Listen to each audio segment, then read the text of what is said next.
7/12/21, 15/7/22 और 14/10/22 के अधीन बौद्ध प्रश्नों का मामला केंद्रीय कानून एवं न्याय मंत्रालय के लीगल अनुभाग 3 में 6 साल से विचाराधीन है, जिसमें एक्शन कमेटी सहित उत्तर प्रदेश की 4, मध्य प्रदेश की 2 और बंगाल की 5 याचिकाएं बौद्ध कानून के समर्थन में लंबित हैं। इसके कुछ कागज आपके उस फोल्डर में पड़े होंगे, उसमें ये कागज लगे हुए हैं। इसके लिए इस विभाग को या माननीय प्रधानमंत्री जी को हजारों पत्र भेजने की आवश्यकता है।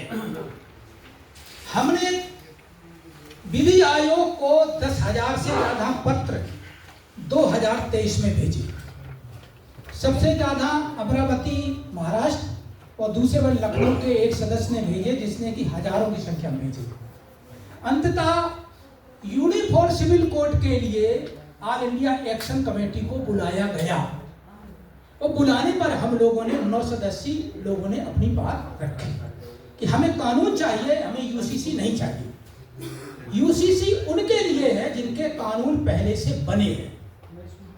जब मेरा कानून नहीं है तो हमको तो हिंदू कानून में ही रहना पड़ेगा अगर यूसीसी पास हो जाता है तो।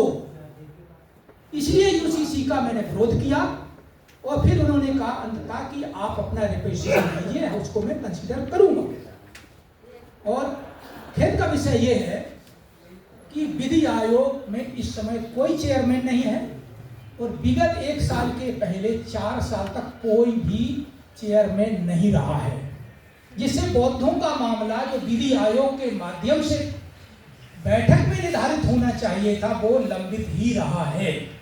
ऐसी दशा में केवल उन्होंने एक गाइडेंस इशू किया, इससे बहुत सारे पेपर आपके इसमें लगे हुए हैं कि जब विधि आयोग गठित नहीं है तो लॉ मिनिस्टर या उसकी मिनिस्ट्री को स्वतः अधिकार है कि बिना मेरे रिकमेंडेशन के आप सीधे कानून पास करें।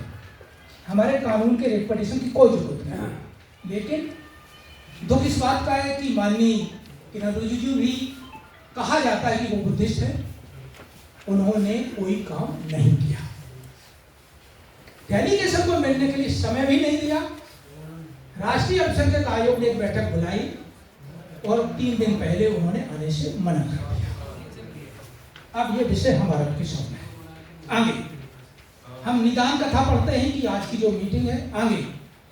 आज इस आंदोलन के प्रमुख है आयुष्मान डीपी बरोल बौद्ध लखनऊ और आयुष्मान मुकुंद खैरे, दोनों संसार में नहीं है। उनका ये आंदोलन है बेसिकली। अतः इस परिषद में 2 साल पहले 5 सदस्यीय एक्शन कमेटी का मनोनयन लखनऊ की संसद में किया गया था, जिसमें आयुष्मान दयासागर बौद्ध को केंद्रीय अध्यक्ष,